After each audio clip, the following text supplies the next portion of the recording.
Welcome to Sharp or Square, presented by Hard Rock Bet. We are part of the Volume Podcast Network.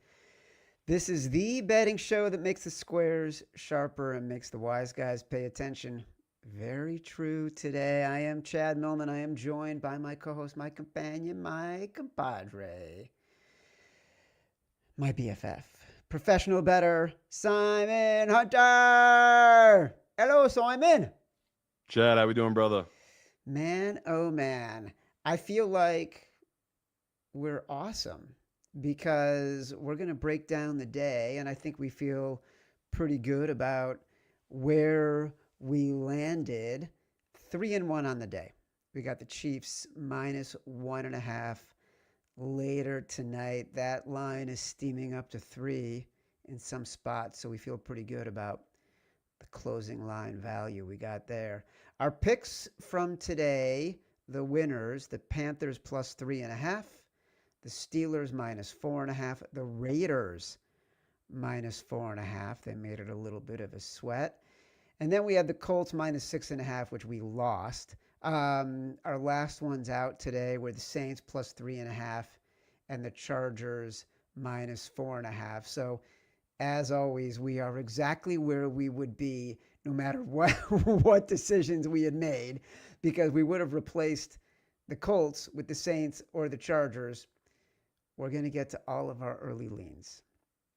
We're going to get to an entire review of all of our picks. We're going to get to our live comments from the chat. One thing I do want to say, the most remarkable stat I heard today, Simon. Are you ready? Yeah. The New York Jets had minus 10 total passing yards, accounting for all the sacks and lost yardage on passing downs today. That is the lowest in, I think, 27 years in the NFL. Justin Fields was sacked 9 times. He had 9 completions in a game. The Jets lost 13-11. We didn't bet it. We talked all week how we leaned Jets plus 7.5, but we didn't really have the guts to do it and to ask anyone listening or watching to do it as far as putting it in the contest. But Matt, they are just thinking and finding new ways to look incompetent and lose games. I don't know if you watched any of that game. Came on as we were doing our show this morning, but wow, I don't even feel bad for him because it's so incompetent. Yeah, I bet it, and I got really lucky. I had the Denver money line in the round robin, and uh, never in a million years should they have won that game. Denver, No. the Aaron Glenn experiment. Um, it might be over on that flight back. He looks totally incompetent, and yeah, just a disaster right now for the Jets and the organization. And you're right. Like we talked about that. It was just simply playing the number. I had zero faith in that Jets team, and Denver did everything they could to keep the Jets in that game. So yeah, that was a game.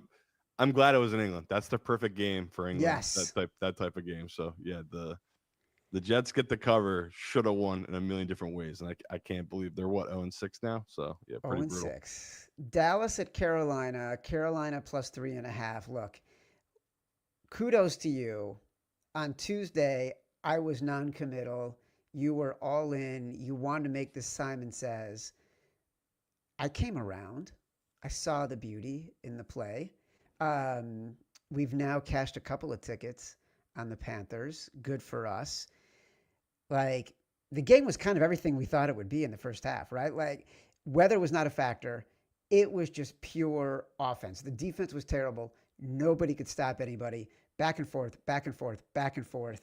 Um, just a blast to watch this game because I honestly never felt like we were out of it. I felt like no matter what happened, we were going to be able to keep this game close and have a little bit of a sweat and not feel like it was a dead bet at any point. Yeah, and Dak's still playing out of his mind. Gave us a scare there, but yeah, Bryce Young obviously played really well. But the Rico Dow thing, it's there's no model. There's nothing that you can predict there. That's like totally fluke of fluke. I think he's the first player in NFL history to have 200 yards from scrimmage in back-to-back games that was undrafted. It's like pretty legendary.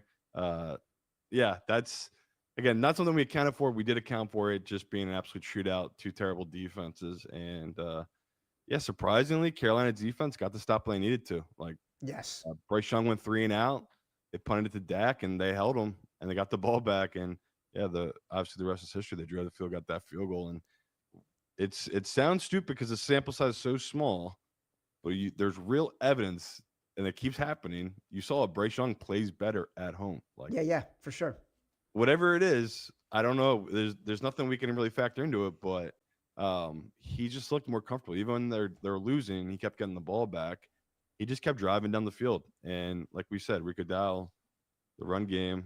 Uh, yeah, they got a real decision to make when Chuba Hubbard comes back because he's talented, but this is insane. Like again, flash in the pan, who knows? But back-to-back games, 200 yards from scrimmage. You just as fluky as that could be, it's not fluky if he does it back-to-back. Well, look, we've got a segment later in the show where I want to break down Rico Dowdell because he's been so awesome the past 2 weeks. 183 rushing yards today. He also led the team in receiving. I think it was 4 catches for 56 yards. Yeah. And we're gonna go deeper on his success and how it sort of is indicative of some things that the Panthers have been doing. This is what I loved about this game. 8 straight drives without a punt.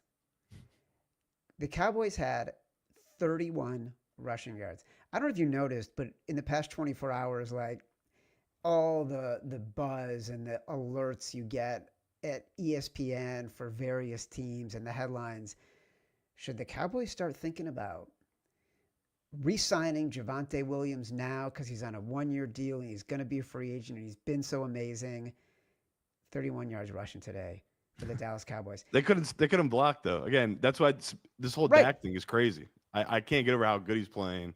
With they have, I think they showed the stat. It's like the most guys through 5 games on their offensive line have pretty much played and started for them since 1970. So Well, it's like that's what's historical. crazy. And that's why we like the game. Like, it's one of the reasons we like the game. We thought the Panthers were getting healthier. We Yeah, their like the D-line's not Panthers, terrible. and we like the Panthers defense. I think it's been improving. There's metrics to show that it has been getting better. Again, doesn't mean we're going to bet the Panthers, by the way, plus 1.5 on the road next week Yeah. against the New York Jets. It's astounding how the NFL does this, right? Like, puts us in this position where we want to go now back a team on the road in a terrible spot that we've now won 2 weeks in a row with. Or I don't. I just told you the deal with Bryce Young. I know we don't, but that's what I'm saying. Like, that's how they set it up. Like, they are playing with our minds. No, they're playing with that's the public's minds they're playing with. We're sharp, Chad. We won't get sucked in. We are very sharp. So, Yeah. so We'll talk about it. I'm in no rush to go get that Jets number though. I was going to say, in 25 minutes, are you telling me we're going to be answering questions about should we be betting the Jets at minus 1.5? Carolina outgained them by 120 yards, had 12 more first downs. It shouldn't even have been that close. Like, they really were just a much, much better team than the Cowboys. And anytime the Cowboys started to run away with it or had a chance to, Bryce Young found a way to Bryce it up. The Bryce is right. I just thought of that. Bryce. That was, again, big time throws. And then McMillan getting more comfortable. I think it was his first game with a touchdown. He had 2 touchdowns. Yeah. He also had a bobble that led to a Bryce Young pick. Bryce Young was a baller. 4th and 2. They go for it. Love this team. Love them at home. We're going to talk a little bit more about Rico later. Cleveland at Pittsburgh. We had the Steelers minus 4.5.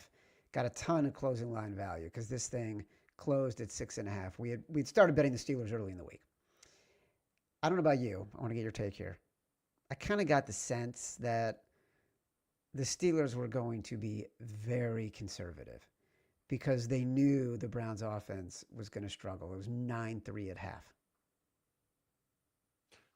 A little bit. Honestly, I think it's just the Steelers' offense. Like, Rodgers, he's going to always take what the defense gives him, and he's going to wait for them to make a mistake. And that's what it felt like. He missed a couple of throws in that first half, like you said, and it was really boring, and he was patient. Yeah. But once him and DK kind of got into a groove, That's the key for them. Like DK is just such a big hit weapon.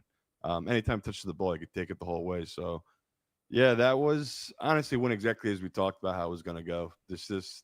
They're putting this rookie in a brutal situation, a brutal spot.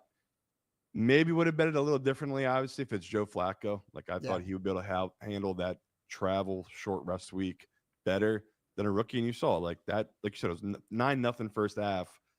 I don't know about you, but I was like, there's no scenario. Even when they got the field goal, it was 9-3. It's like there's still no scenario. I think they're going to come back. So, um, yeah, that was pretty insane, honestly. That was before we came on the air, I felt like we didn't have a ton of anxiety in that early window.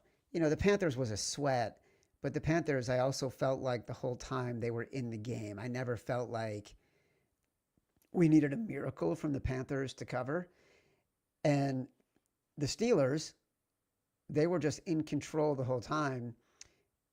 I got a theory. I'm not saying like, oh my God, the Steelers are going to run away with the division. But you just said something that I was thinking about earlier today. Mike Tomlin loves to play conservative, right? He just wants his quarterbacks to not screw it up because he knows his defense in certain situations is going to be able to make the plays. And today they were, like when they were fully healthy, Alex Highsmith was all over the field. They had a really good game, right? Aaron Rodgers, 21 to 28, couple hundred yards, totally perfectly fine game. Didn't throw it away. When's the last time Mike Tomlin had a quarterback that he could rely on to really not make the stupid mistakes that would have to make his defense be playmakers, not just normal defensive play? Yeah, like I'm saying, he's boring. Like you just said, it's working for him. Yeah. But I think we're all on the same board where it's like, it's not going to work. It can't keep working all year. So like, it's working like it did last year for them early in the year. It's gonna be interesting to see how teams adjust to this, what they're doing with Rodgers. Because like I just said, he's not pushing the ball downfield and it's No. working.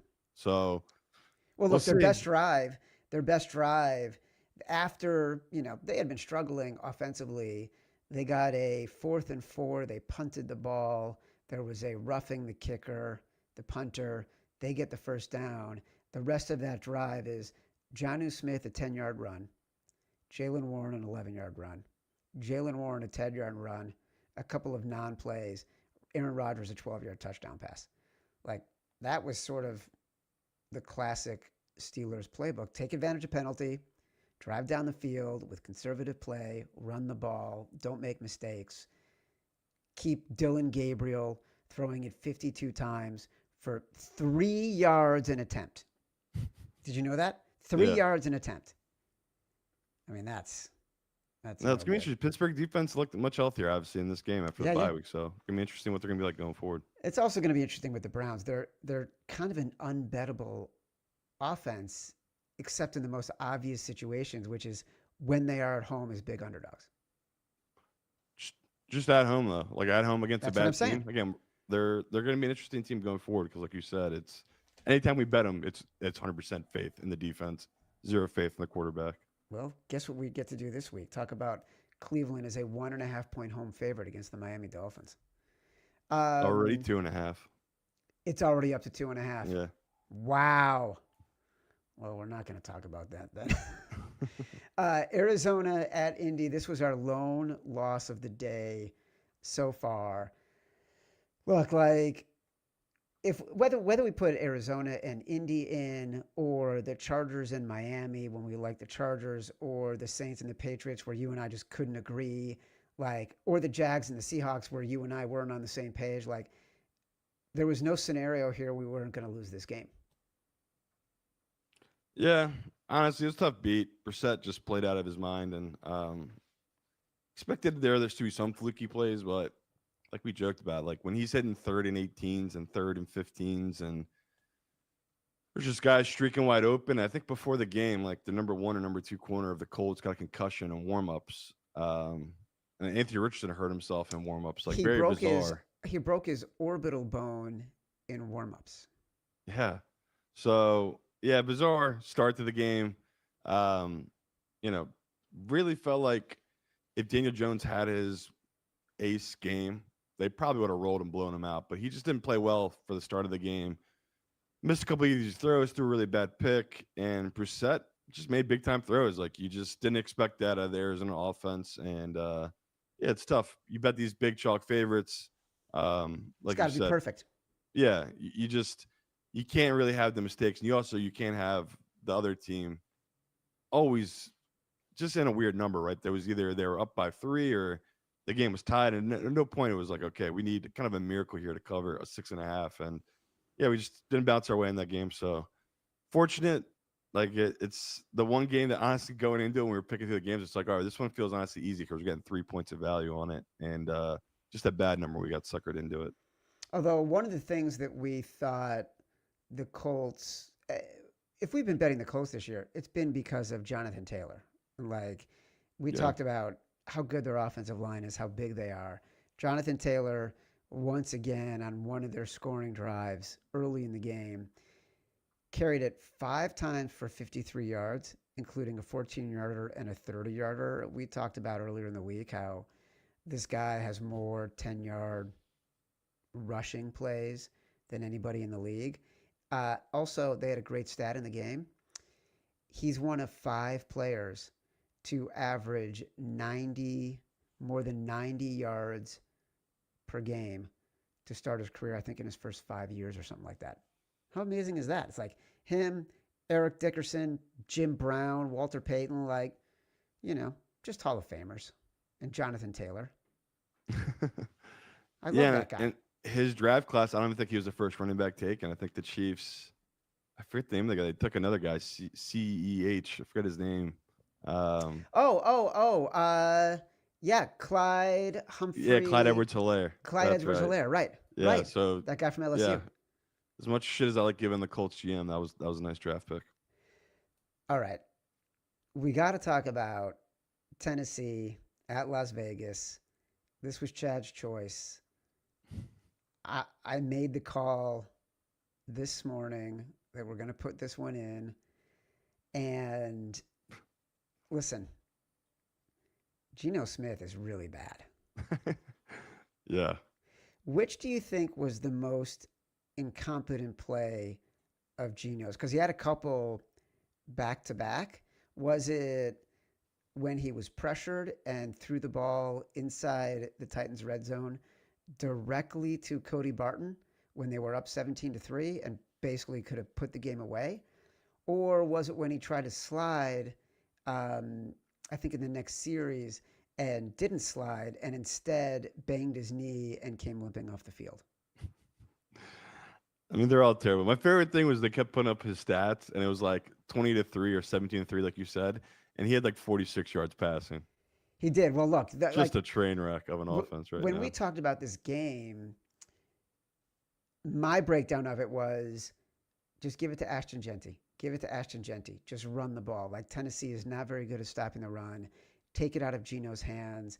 It really felt for a little while like Chip Kelly had totally listened to this podcast and was channeling everything that you and I had talked about during the week. At one point, until midway through the fourth quarter, Geno Smith had not thrown a ball more than 15 yards downfield. Then he had one play where he threw it more than 15 yards downfield, converted a first down.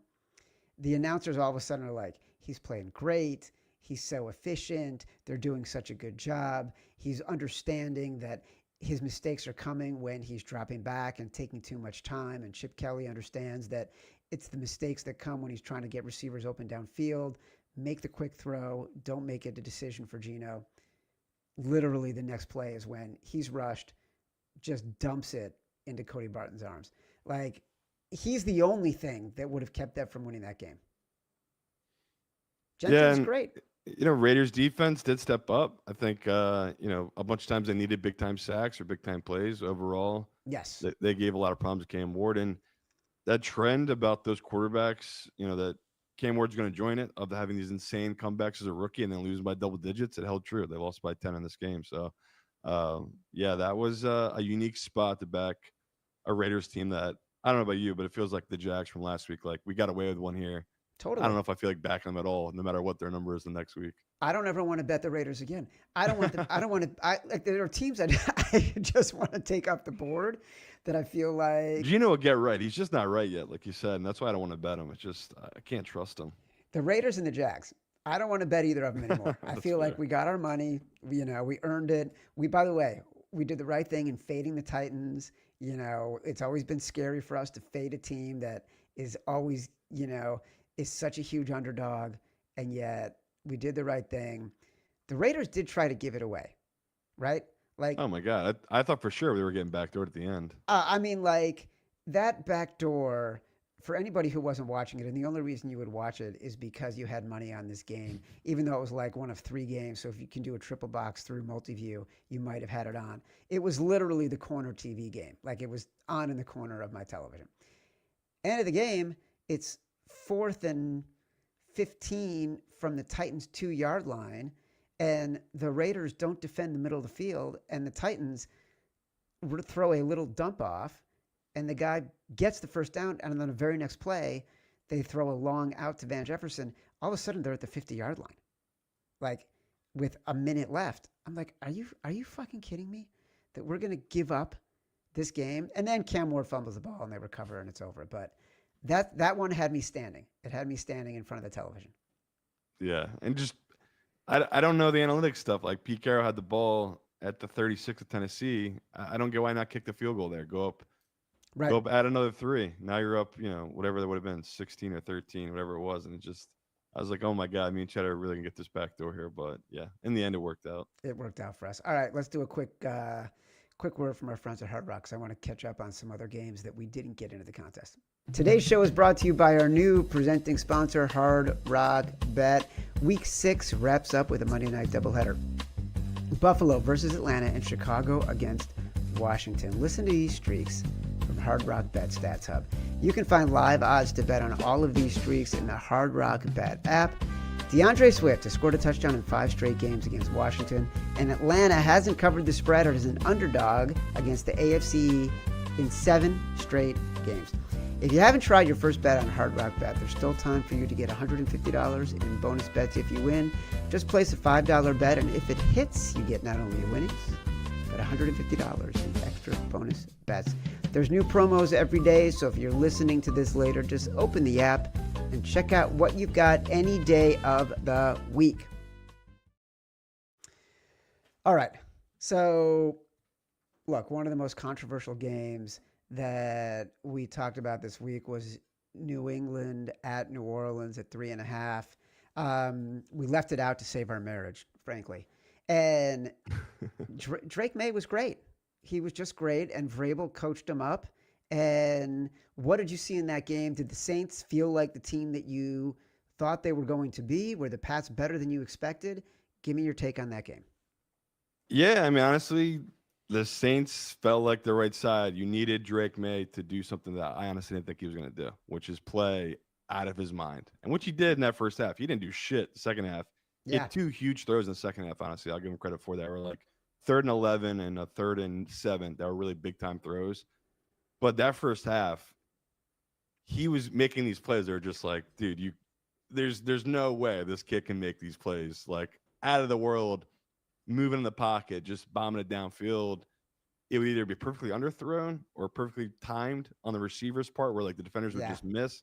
It could just be the Saints secondary was just terrible at, a lot of stuff they were doing, but tons of credit to Drake Maye. Like that Bills game, again, that felt like a Vrabel win. He did some nice things, but this Saints game, this was Drake Maye. Like this is the type of game that a top 5, top 10 quarterback wins. And again, I don't think he is that. So I was like, there's no way he's gonna be able to live up to the next game. And he did. Like that first half, I think they got the 2-pointers. So they scored 22 points in the first half. Yeah. Only scored 3 in the second. And that was the kind of the Vrabel half where it was like bend and don't break defense. Let Rattler make a mistake. And he shockingly didn't. It was a receiver that fumbled the ball and just sucked all the momentum out of the Saints. So Saints as well. I think they only scored 3 points. I think it was in the fourth quarter or so. Yeah, 2 teams that, again, they're not that different. I know the public perception is they're very different, but Yeah, respect to Drake May. Like that was to me the most impressive half I've seen him play as a professional. Like his movement in the pocket when he ran the ball outside the pocket, all of it, very impressive. So yeah, good read by you. I'll give you credit on a bunch of things, Chad. You got that right. And Task.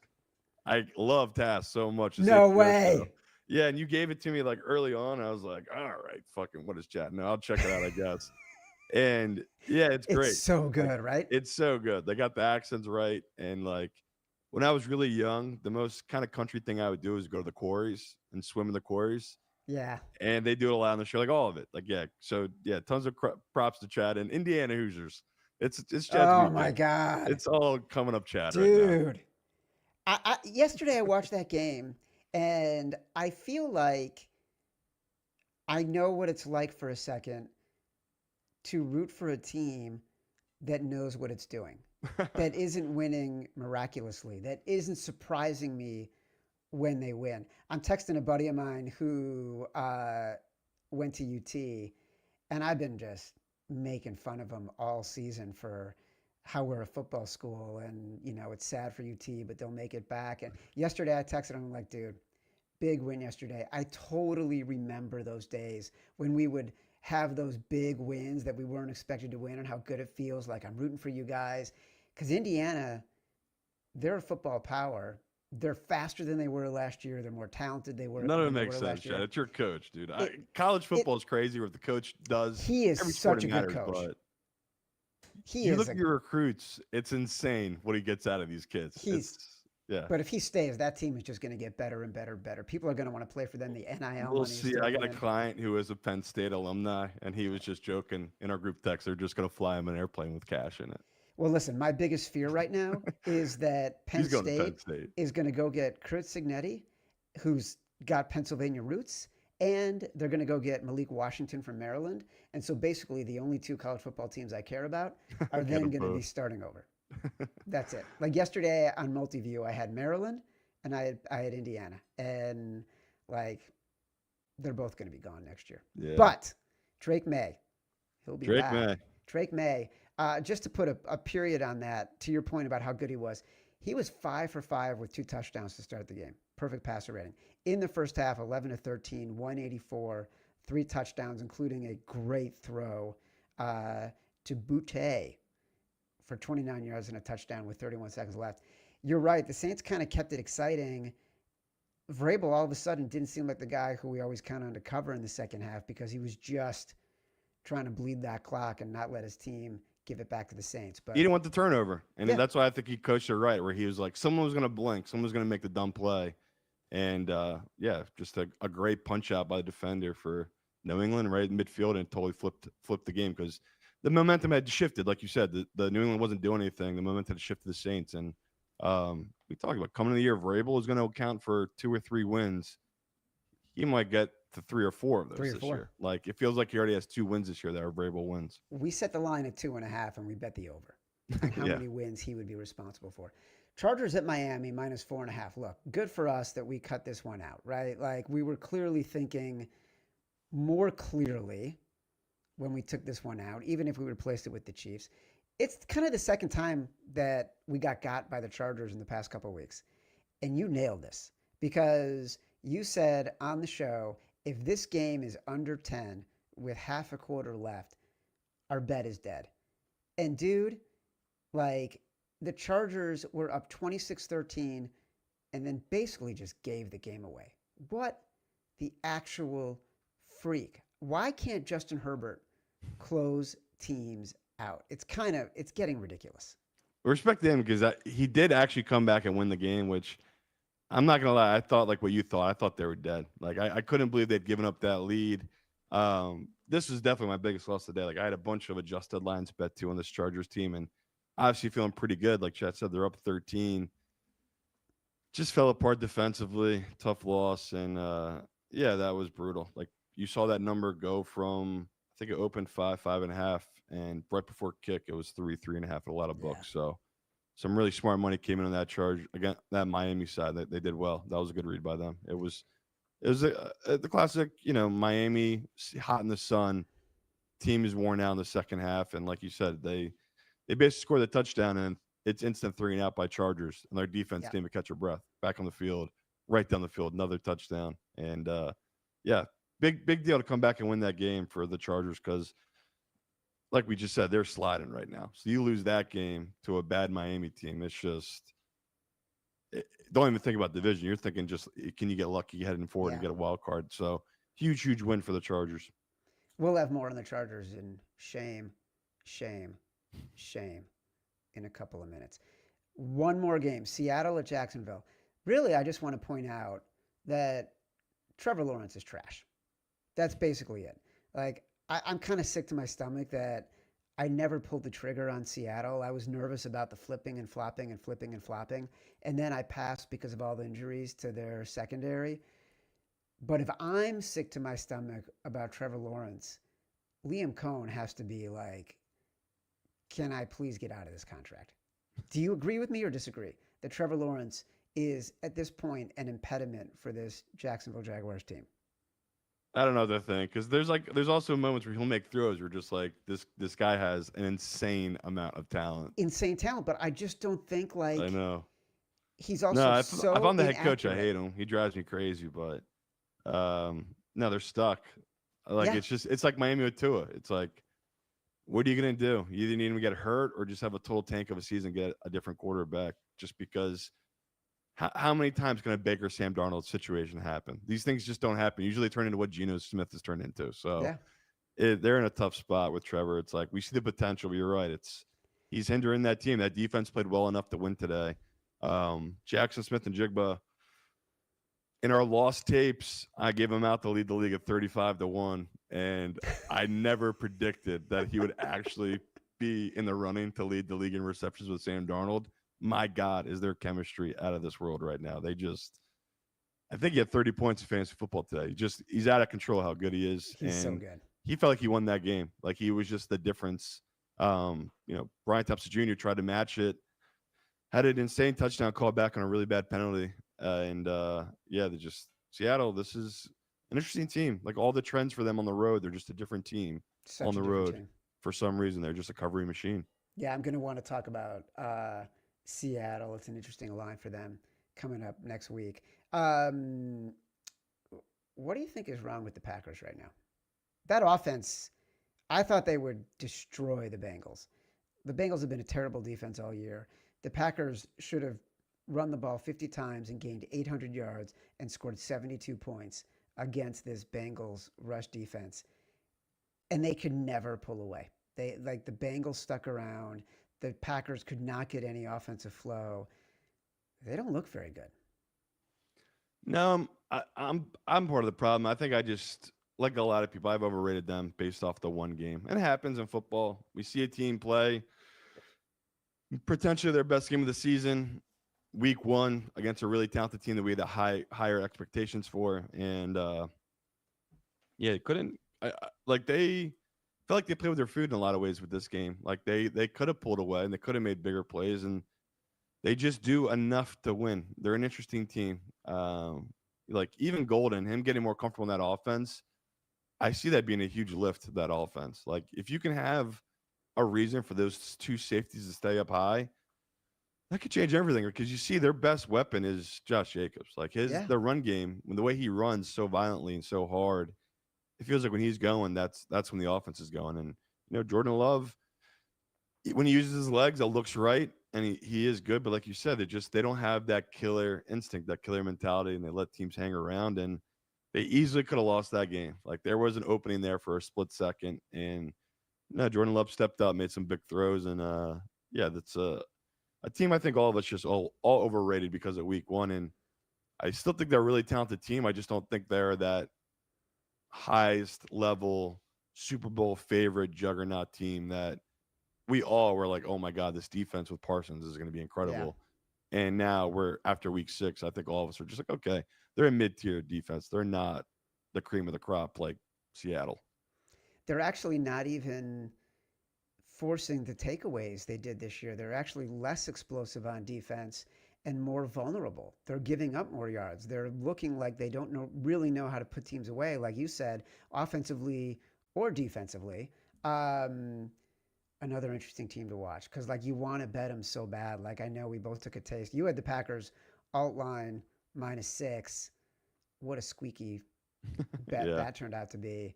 But boy, I was just hoping for a push there and then lost all hope at the end. And Joe Flacco, give him props. Joe Flacco for Joe coming Flacco. in, flying commercial. Man looked good. Man looked good. So I don't know. It's gonna be interesting handicapping this Bengals team going forward because he was a difference in this game. Like you saw Chase have Yeah, more yeah. confidence. You saw Higgins have more confidence.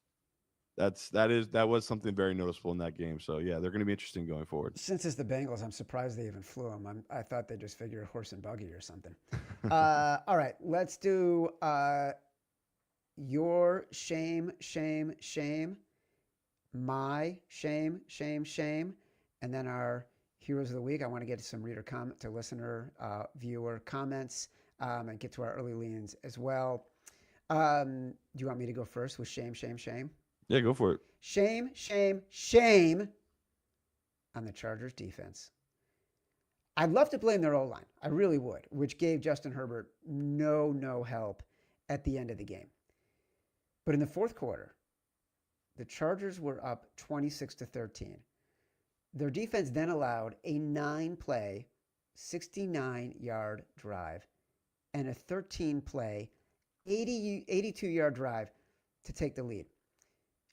In those two drives, the Dolphins only had 3 third downs. So we're talking about 22 plays. All of them were first or second down except for 3. All of those 3 downs, all 3 of those were third and short. The defense could not come close to getting off the field. Like, was it all of a sudden they couldn't scheme? Was it like you said, it's the end of the game, it's the heat? I don't know. Give me your take because this team keeps finding ways to give away opportunities. It is injuries, but I just think that's the Miami Sun. Like you get down there, it's late in the game, and they just didn't have their legs. Like I said, you give up that long touchdown drive, and then you're right back out there after 3 plays. It just the Chargers going 3 and out there killed them. So I'm with you on that one. My shame is pretty much the same thing. My shame is this Colts defense. They Brissett threw for I believe 300 yards or 320 yards against them, and the craziest thing was him on third downs. He was 9 of 14 on third downs against this Colts defense. And it's like, okay, if it was third and twos and third and fours, short field, short yardage, it happens. But these were like third and tens, third and 15s, third and 18s that they were giving up wide open, just really lazy zone defense. Just didn't make sense. Like Marvin Harris went out very early in that game. They don't want to play man to man with receivers after a team's number one's out. Just bizarre game plan by this Colts team. And again, they're so lucky. Their offense is so talented that, Daniel Jones didn't have a great day. But like you said, Jonathan Taylor averaging almost 6 yards per carry. He's just an absolute game changer for this Colts team. So, yeah, for me, the shame, it's got to be that Colts defense. Just a total no-show for us today. Yeah, I was actually going to go with the Colts defense and then decided I was just angrier at the Chargers because we had a good chance. Like, we never really had a chance to cover with the Colts, and we did have a chance to cover Because of their with the defense, though, Chargers. like you can put up 31. You telling me that defense can't hold Brissett to 20 points? They're giving up 27 points to him. It's crazy. Oh, totally. But like that was back and forth the whole time, and like they had Yeah, to yeah. come back to get to that 31. Whereas the Chargers, there were 8 minutes left in the game, 6 minutes left in the game, when they were up 26-13, and they still found a way to have to win it in the final seconds. That is shameful, Jesse Minter. That is shameful. All right, I know who your hero of the week is. I'm going to give you mine, but there's one game we got to talk about that you were on all week that is going to be your hero of the week. Mine is Rico Dowdell, 30 carries, 183 yards. Here's what's interesting. I looked at Next Gen Stats. I looked at the rush chart in Next Gen Stats, which is really cool. All but 4 of his carries were up the middle. If you look at the chart, I'll draw it with my hands here, get them really high. Like everything was between the hash marks, between the tackles basically, except for like 4 runs that were really out wide. It's like a big U. Here's what's interesting about that. Also, I mentioned before, 4 receptions, 56 yards, team high. The week before, he had 206 yards on 23 carries. All but 2 of his carries last week went to the right side. So how cool is that? That back-to-back weeks, he goes from everything to the right side to everything up the middle. That to me is why we were betting on the Panthers this week. Dave Canales is a really good coach, and he's scheming up really good game plans for his offensive line to take advantage of weaknesses. Last week, Miami. This week, the Cowboys. We know they're not very good defenses, but a lot of times coaches don't take advantage of that, and he did. I think that's awesome. That makes Rico Dowdell, the Panthers' offensive line, and Dave Canales my hero of the week. I'm gonna go with Baker. Yeah, I looked at that line all week. I wish I had the balls to just make us put it in the contest, but it was -3.5, and I said if it was -2.5, would have been a no-brainer. But I didn't get the line, and the hook scared me off, honestly, where it's like the books must know something here. They didn't. That was a horrible spot for this 49ers team. And in another world, Fred Warner plays that full game to cover it. But, Emeka Buka goes out. Yeah. Doesn't matter. Baker. They lost another offensive lineman. Yeah, I think they're on their third right guard or third yeah. right tackle or something crazy like that. We talked about it, like that play. The antithesis of Baker, it's 3rd and 15. He avoids a sack, makes a move, avoids another tackler, then fights through one more tackler and reaches out with the ball to pick up the first down. Next play, absolute bomb up the seam to a guy named, I think his name's Tez, total no name. And guy makes an unreal catch. He's doing like backflips and shit in the back of the end zone. And Baker's just yelling in dude's faces. He's going absolutely mental after it. And it's like, people can keep doubting it. They can keep trying to fade it. This was a huge pro spot. The pros, basically the book is out where Todd Bowles' defense cannot beat Shanahan's offense. Like you go through any time they've ever played against each other, Shanahan, it doesn't matter who the quarterback is, has dominated this matchup. And it was looking that way once again. Like they were moving the ball with Mac Jones. Oh, yeah. Mac Jones, though, making throws, like insane throws. But you saw it. Eventually it was gonna catch up to him, right? He's a gunslinger. He's gonna put the balls in crazy places, and the defense stepped up, obviously, made the plays, but at the end of the day, it's just Baker, incredible. I think they won by 11. Crazy. Like this is a team that, like we just said, Emeka Buka was out for the rest of the game. Like they just have these huge injuries right now. This Bucs team, they keep winning, so.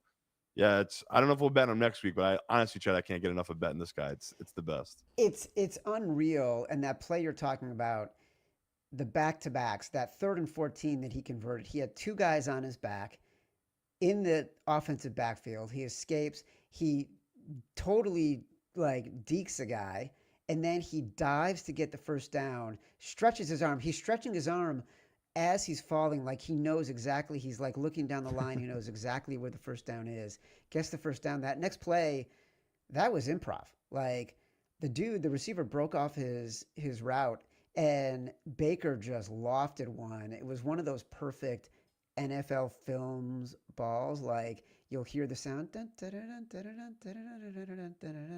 and then it just drops down, and the guy catches the back end of it. Glorious. Baker's impossible not to love.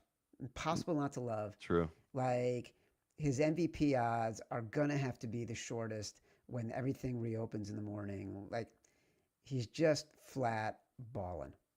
Baker balling. The freaking best. It's gonna be a shame. It's gonna be a shame when next week we got to talk about betting against Baker Mayfield. Those were our shames, and our heroes of the week. Let's recap real fast before we get to comments and leans. Saints +3.5. That was Simon Says. Chad loves the Raiders -4. Brass balls, the Chargers -4. Rock in a hard place. It's tonight. Chiefs -2.5. Sharp versus square. I had Carolina +3.5. You have the Chiefs -2.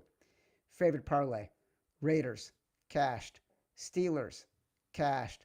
Colts cashed. Chargers cashed. Pack -6 cashed. Who lost, Simon? We had one team lose. Eagles? Philadelphia Eagles. But I thought that was only if you were able to make it. What was the other one we had in there? I think that was it. Was the Raiders? No, because we Oh, said we weren't going to use it. I said we gave out 6 because I said not enough people would hear the Eagles. right. That was the six. So it was the pack -6 was the other one. Oh, okay, okay. Um, Underdog parlay was Saints lost, Panthers won, Detroit that don't know yet, Seahawks, who were +1.5 at the time, they won. Bears tomorrow night. Survivor was Packers, barely got by. Okay, a lot of questions. Obviously, we got to talk about next week. Mike Vrabel, I think he's a 5.5 point favorite, no, 6.5 point favorite on the road at New England. I mean, at Tennessee, rematch game.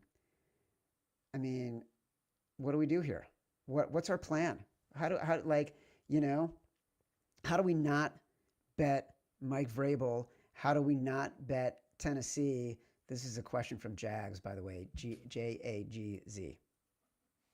That's fair. Honestly, as soon as they sell the number, it's just like, don't we have to bet New England? There's no reason for us Yeah, to trust Tennessee. there's So none. They're not good enough. They're that's terrible. fair. Like again, this is just going to be sick to the stomach because yes, this number is inflated, but is it? This Tennessee team is so poorly coached, and their offense looks so lost unless they're running a 2-minute drill. So that's fair if you want to grab that line early. Tampa Bay is a. I just want to get this out of the way because we just talked about it. Tampa Bay is a 5.5 point underdog at Detroit next week. It's a Monday night game, part of the Monday night doubleheader. I don't know what to do with it because I remember I think it might have been 2 years ago. Baker was like a 9.5 point dog against this Detroit team in the regular season, and he went in there and he beat them, and it was like incredible. That was when he had Godwin and Mike Evans as receivers, not these no-name guys. Right. And it's how long can this keep going? So I don't know what to do. I kind of want to take Detroit, and I assume that they get smoked tonight, and then they take it all out on this Bucks team. So I don't know what to do with it. My early incline is to take Detroit. That's a good Detroit number.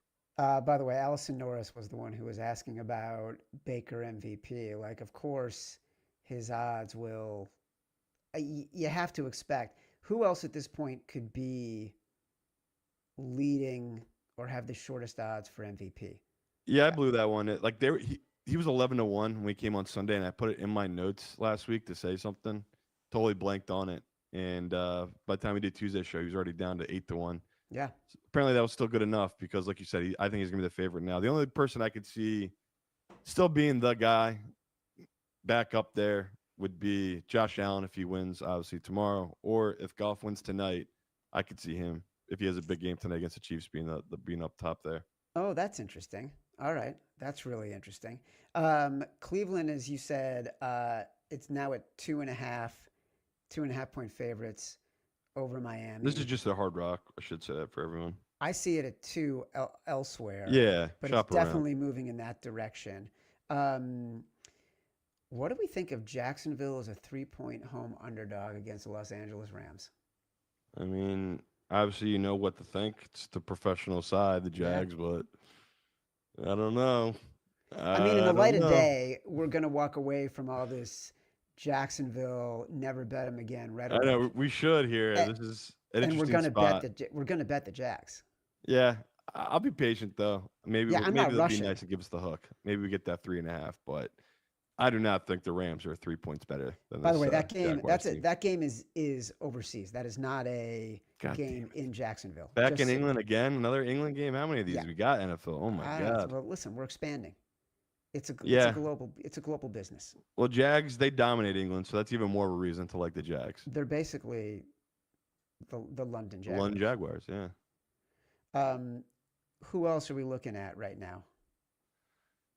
I mean, we haven't talked much about Philly, the shit show that is Philly right now. Minnesota's +2.5. Carson Wentz. I mean, this would be rock bottom for a lot of Eagles fans. Of course, Wentz smokes us, but that's an intriguing number, honestly, just because Quenyon Mitchell might be out, Carter might be out. Those are easily the two best defenders on the Eagles defense, Yeah, and without them in the secondary against Addison and Jefferson, that could be a real problem for that Eagles team. Chargers, I know we talked about staying away from it. It's just another pro line. They're -1 against this Colts team at home. Once again, be patient, but I know everyone. I'm sick too. I didn't want to have to bet the Chargers, but this is a Chargers line, honestly. So that's another one that jumps out where I'm hoping I can be patient. Public comes in on the Colts, and I get Chargers at like a nice dog number. Yeah, interesting. That one popped out, and last one that I really just jumped out to me, just because it's interesting. That's where they opened it. The Giants were +7.5 against Denver. Yeah. So that's Denver playing international, coming home to a home game. Well, that's nice, but they're playing against a rested Giants team that I think a mobile quarterback. You didn't see with Fields today, but I think that type of style can give a type of defense like Denver real problems. So interesting. The books are still giving you the hook at 7.5 a year at Hard Rock. So that's just a number I'll grab early in case professional money does comes on the Giants and bet this under the 7. So you saw it today. The Denver closed all that books at 6.5 today. So yeah, it's interesting that it books open that to get Giants money because they know how much Denver money will come in by the public. we're getting a lot of questions right now, and we talked about this right before we came on air. The line on the Bears game has moved from Washington -4.5 to Washington -5.5. We didn't get a chance to really dig in on why that's happening. It's been happening as we've been on the air, really. I'm not understanding the move. I don't know of any injuries that have been reported in the last hour or so. In fact, the Bears were going into the game really healthy, and we know that Debo might be out. We know Terry McLaurin is out. What do you make of the move? It has to be injured, and there's something we're not. I know that you guys announced a bunch of players that are out, so yeah, like we said, I couldn't believe it when we logged on here. We're looking at early lines, and that number was up to 5.5. So I'm just thankful we didn't put it in contest because I would be hurting right now. Really, really thankful we didn't put it in the contest because I'm really glad we have the Chiefs.